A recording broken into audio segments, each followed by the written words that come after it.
Jimmy Kimmel was determined that night to tell Mark Wahlberg the truth with Hollywood shrewdness. The confrontation that followed forced the action star to flee the studio in humiliation. The Jimmy Kimmel Live studio buzzed with its characteristic blend of anticipation and energy as crew members made final adjustments for what was scheduled to be another entertaining late-night segment. The iconic set, with its warm lighting and Hollywood Boulevard backdrop visible through the windows, had witnessed countless memorable celebrity moments over the years. Tonight, however, would add a chapter to that history that no one in the building could have predicted. Jimmy Kimmel sat behind his desk, reviewing his monologue cards and guest notes with the focused attention that had made him one of late-night television's most successful hosts. His approach to celebrity interviews had always balanced genuine curiosity with sharp wit, but tonight felt different. His research team had provided him with material that went deeper than the usual promotional talking points, and his instincts told him this interview might venture into uncharted territory. The audience filed into their seats with the excited energy that comes from attending a live television taping. Many were tourists who had waited in line for hours,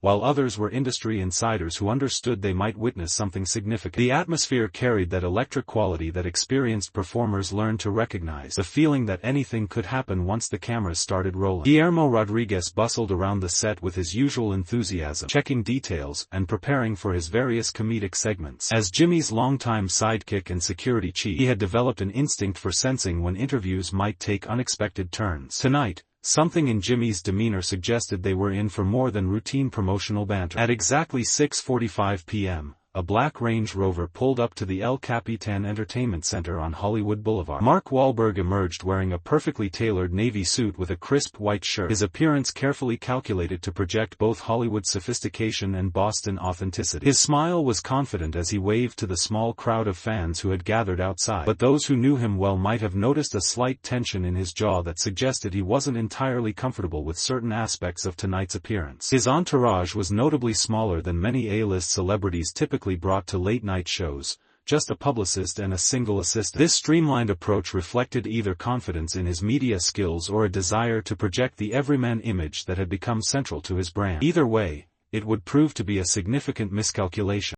The green room provided a temporary sanctuary from the controlled chaos of live television production. Mark sat in a leather chair, drinking coffee from a Jimmy Kimmel Live mug while scrolling through his phone. His latest action film had been generating solid box office numbers, and he had grown comfortable with the rhythm of promotional interviews that focused on stunts, training regimens, and working with co-stars. 15 minutes to showtime, a production assistant announced, and Mark felt that familiar mixture of excitement and slight nervousness that accompanied live television. He had done dozens of appearances on Jimmy's show over the years, and their relationship had always been friendly and professional. Tonight was supposed to be more of the same, light-hearted conversation, some gentle ribbing about his Boston accent, and plenty of opportunities to promote his new project. His phone buzzed with an encouraging text from his wife, reminding him to mention their latest charitable initiative during the interview. The message brought a smile to his face, reinforcing his confidence that this appearance would follow the predictable pattern of late-night promotion: friendly banter, audience laughs, and positive coverage in tomorrow's entertainment blogs. The walk from the green room to the stage felt routine, almost mundane. The backstage area of the El Capitan was familiar territory after years of appearances,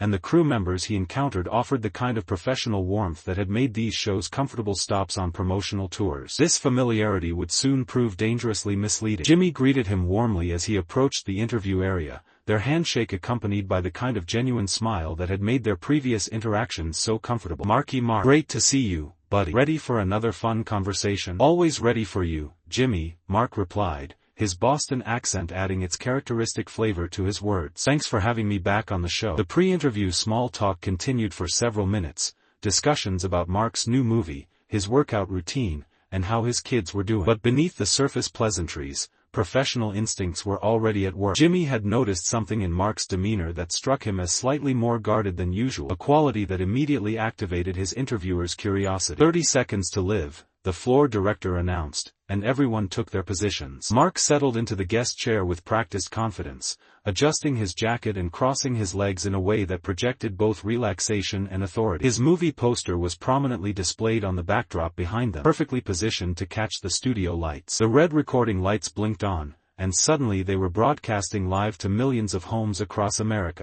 Welcome back to Jimmy Kimmel Live. Jimmy began with his characteristic enthusiasm and timing. I'm here with Mark Wahlberg, who stars in the new action thriller that's currently #1 at the box office. Mark, congratulations on another hit. Thanks, Jimmy. It's great to be here, Mark replied, his smile genuine and his energy matching the upbeat tone of the show. The fans have been incredible, and I'm really proud of the work we did on this film. Jimmy leaned forward with apparent interest. You do all your own stunts in this one, right? At 52, you're still throwing yourself off buildings and into car chases. When do you think you'll start using a stunt double? It was exactly the kind of question Mark had prepared for, and he launched into a well-rehearsed response about staying in shape, respecting the craft of filmmaking, and wanting to give audiences authentic action sequences. His answers were engaging and peppered with the self-deprecating humor that had endeared him to talk show audiences. For the first 10 minutes, everything proceeded exactly as both men had expected. Jimmy asked about the film's production, Mark's training regimen, and his experience working with the cast. The conversation was lively,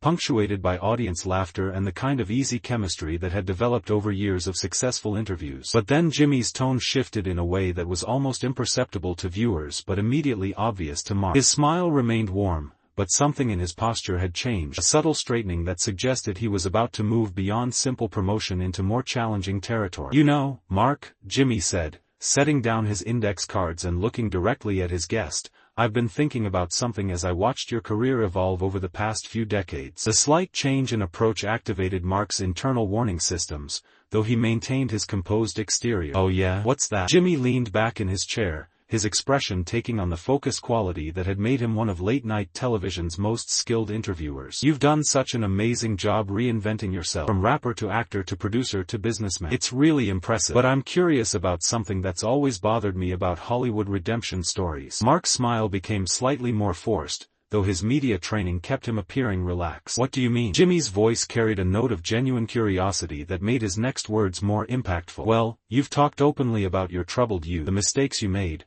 how you've grown as a person. And that's admirable. But sometimes I wonder if we in Hollywood are too quick to applaud people for overcoming problems they created themselves, you know?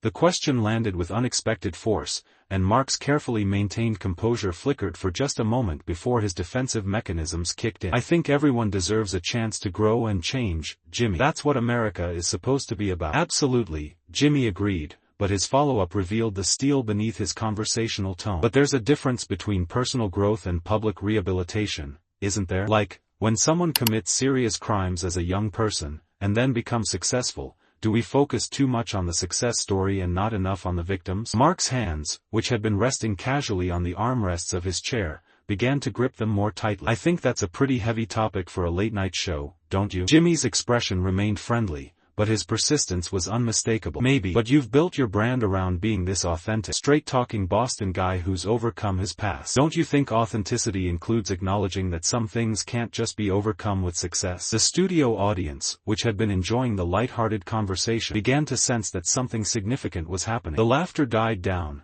replaced by an attentive silence that veteran performers recognize as the moment when real drama begins to unfold. Mark's voice carried a defensive edge as he responded. Look, Jimmy, I've addressed my past. I've apologized for my mistakes. I've tried to make amends and be a better person. What more do you want? Jimmy leaned forward slightly, his voice taking on the intensity that had made him formidable during more serious interviews. I guess what I'm asking is whether making amends to the public through interviews and charity work is the same thing as making amends to the specific people who were hurt by your actions. I've done that too, Mark replied, though his voice lacked the confidence it had carried earlier in the interview. Have you? Jimmy's question was gentle but pointed. Because I know you've talked about reaching out to some people, but there are others who say they never heard from you. And I'm wondering if part of the problem with celebrity redemption narratives is that they're more about making the celebrity feel better than actually addressing the harm that was done. Mark's breathing had become noticeably more shallow, and his Boston accent became more pronounced as his stress level increased. You're really going to sit there and psychoanalyze me on your show? I thought we were friends, Jimmy. Jimmy's expression showed what might have been genuine regret, but his commitment to the line of questioning remained firm. We are friends, Mark. That's why I think you can handle an honest conversation. Because if you can't talk about this stuff with someone who respects you, how can you expect the people you actually hurt to believe your transformation is real? Something inside Mark began to unravel. His voice rose just enough to be noticeable as he responded. You don't know what you're talking about. You don't know what I've been through, what I've done to make things right. Then tell me, Jimmy challenged, his voice carrying the same directness that had made his political interviews so compelling. Help me understand how someone moves past causing real harm to real people. Because I think a lot of people struggle with that question. Mark's eyes flashed with anger. You want to know what I think? I think you're using my past to create drama for your show. I think you're exploiting something painful and personal for entertainment. Jimmy didn't flinch at the accusation. Is talking about it exploitation? Or is pretending it didn't happen the real problem? Because every time you do an interview about your inspiring comeback story, you're asking people to focus on your success rather than on the people who were hurt along the way. That's not what I'm doing. Mark's voice cracked with emotion. I'm trying to show people that you can change, that you can be better. But better for who? Jimmy pressed, his voice remaining calm despite the escalating tension. Better for you, or better for the people who have to live with what happened to them? The question hung in the air like a challenge that Mark couldn't meet. His face flushed red, and tears of frustration began to form in his eyes as he struggled to formulate a response that wouldn't contradict his carefully crafted public image. You know what? Mark said, his voice breaking. This is exactly why people don't want to talk about their past mistakes. Because there's always someone like you waiting to use it against them. Jimmy's expression remained sympathetic, but his words were devastating. I'm not using anything against you, Mark. I'm asking you to consider whether your redemption story is complete if it doesn't center the people who were actually harmed. Mark shot to his feet so suddenly that his chair rolled backward, his face contorted with rage and humiliation. This interview is over. I came here to talk about my movie, not to be ambushed by some sanctimonious lecture about my teenage mistakes. Jimmy remained seated, looking up at Mark with an expression of calm concern. Sitting here talking about difficult truths isn't an ambush, Mark. It's what honest conversation looks like. Honest conversation? Mark's voice had risen to nearly a shout. This is a hit job. You invited me here under false pretenses so you could humiliate me on television. The only thing that's humiliating is running away from questions about something you claim to have taken responsibility for, Jimmy replied, his voice steady and controlled. Mark grabbed his water bottle from the coffee table, his movements sharp and agitated. I don't have to sit here and listen to this. I don't have to justify my entire life to you or anyone else. As Mark turned toward the exit, Jimmy delivered what would become the most quoted line of the entire interview. Mark, he called out, his voice carrying the authority that had made him one of television's most respected hosts. The thing about redemption is that it's not something you get to declare for yourself. It's something other people have to give you. And running away from hard questions isn't going to convince anyone that you've really changed. Mark stopped dead in his tracks, his entire body trembling with barely contained fury. For a moment, it looked like he might turn around and physically confront Jimmy. Instead, he pressed his hand to his forehead, shook his head in disgust, and stormed toward the exit. His footsteps echoed loudly against the studio floor as he fled, the sound amplifying in the sudden silence that had fallen over the entire space. The cameras followed him until he disappeared through the backstage door, leaving behind a quiet so complete that even the audience seemed afraid to breathe. For several long moments, nobody moved. Jimmy sat at his desk, running his hand through his hair in a gesture that revealed, for the first time, that he wasn't as composed as he had appeared during the confrontation. The audience remained frozen, clearly processing the magnitude of what they had just witnessed. Finally, Jimmy turned to face the camera with the professionalism that had defined his career. Well, he said, his voice barely above a whisper, that's not how I wanted that conversation to go. He paused, gathering himself before continuing. Look, I have a lot of respect for Mark as a performer and as someone who's worked hard to build a successful career. But I also think we have to be honest about what redemption really means, and whether success is enough to balance out harm that was done to real people. The audience began to applaud tentatively, though the sound was muted and uncertain. Jimmy held up a hand to quiet them. When we come back, we'll try to salvage the rest of the show with some lighter material. But I want to say this, asking hard questions isn't about being mean or creating drama. It's about having the kinds of conversations that maybe we should be having more often. As the show cut to commercial, Jimmy sat alone at his desk, clearly processing what had just occurred. The production team scrambled to adjust the rest of the show's schedule, while social media began exploding with clips and reactions to the confrontation. Meanwhile, somewhere in the El Capitan building, Mark Wahlberg was probably in a bathroom, trying to compose himself enough to face the inevitable photographers waiting outside. His minimal team was likely coordinating an emergency exit strategy while fielding calls from concerned publicists and studio executives. But the damage was irreversible. In less than 15 minutes, one of late-night television's most skilled hosts had forced a major star to confront uncomfortable truths about the difference between personal success and genuine accountability. Whether you agreed with Jimmy's approach or not, the conversation had exposed fundamental questions about how society handles redemption, forgiveness, and the responsibility that comes with public platforms. The moment would be replayed and analyzed for weeks, sparking broader conversations about celebrity culture, accountability, and the difference between overcoming your past and making amends for it. In an entertainment landscape that often prioritized comfort over confrontation, Jimmy Kimmel had demonstrated that even late-night comedy shows could serve as venues for serious moral questions. Whether Mark Wahlberg would ever return to address those questions remained to be seen. But the conversation itself had already become part of the permanent record, a reminder that sometimes the most important discussions are the ones that make everyone uncomfortable.